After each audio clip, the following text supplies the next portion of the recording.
right, let's go to the Falcons at 8, and we do find another quarterback off the board. No Matt Ryan. They have Marcus Mariota. Where are you on the Kenny Pickett, Malik Willis? Because he has Kenny Pickett going to the Falcons. I still trust the tape. I still have Kenny Pickett, to me, as based on what he did last year in the tape that I've watched. He's the best quarterback in this draft class. Now, that doesn't mean that it's going to work out the same for him. I still think Trevor Lawrence, for example, was the best quarterback draft class a couple of years ago. Now, he didn't have a great rookie season. Ryan Wilson would tell you Mac Jones was better. The reality is, you put Trevor Lawrence and the New England Patriots offense, we're probably having a different story about Trevor Lawrence. That's not how things worked out. So, this scenario for Kenny Pickett, I wouldn't say is as dire as what, Malik Willis would be dealing with the Carolina Panthers, but it's pretty darn close. I mean, I'm not going to say the coverage bare, but there's not a whole lot to work with there in Atlanta right now. They've had offensive line issues, so the weight of the world's going to be put on his shoulders, and I don't think he's going to have as much help as Malik Willis would with the Carolina Panthers.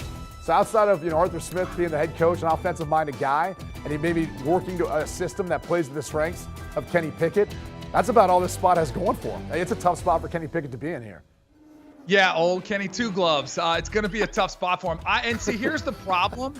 This quarterback class has taken a lot of criticism, and I think it's pretty wild. Like, we all agree they all need to be in the right system, surrounded with better talent. And now where they're starting to creep up, because it wasn't that long ago they were all kind of going in the late teens on some better franchises, much like Mac Jones, where he got selected to the Patriots. Now that they're starting to creep up in the top 10, I get even more concerned about him, because you're right, Brady. This roster isn't great. I mean, it was Kyle Pitts going to be his best weapon as a tight end, who's a good weapon, but what else are they going to put around him? The running back's position isn't great. That's my concern. I also think, too, clearly Kenny Pickett has the most polished tape. It was very clean this past season, even though it did kind of burst on the scene after an entire career at Pitt that was very pedestrian. He did have an incredible season, similar to Joe Burrow, played a lot less than had his breakout season. But I just feel like the ceiling is probably Andy Dalton-ish, which is good. Andy Dalton had a really, really nice career in Cincinnati. He made a lot of playoff runs, but there was always looking for more. And I wonder if that's what will be the kind of the MO or the reputation that Kenny Pickett gets after a while in the league is, man, we just need a little bit more out of our quarterback. I like him. He's going to make a nice living playing in the NFL. I just don't know if I see him being a Pro Bowl type player. Ryan, weigh in here.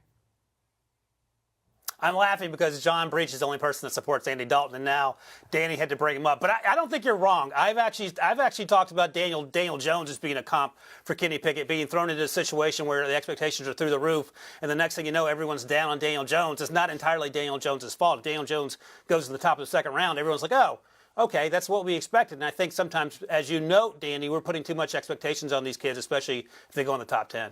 All right, let's go to the team. Do you want a sports network that delivers everything that matters about the game? The highlights, the picks, the instant analysis, no yelling, no fake debates, no politics. Hit the subscribe button and never miss a moment.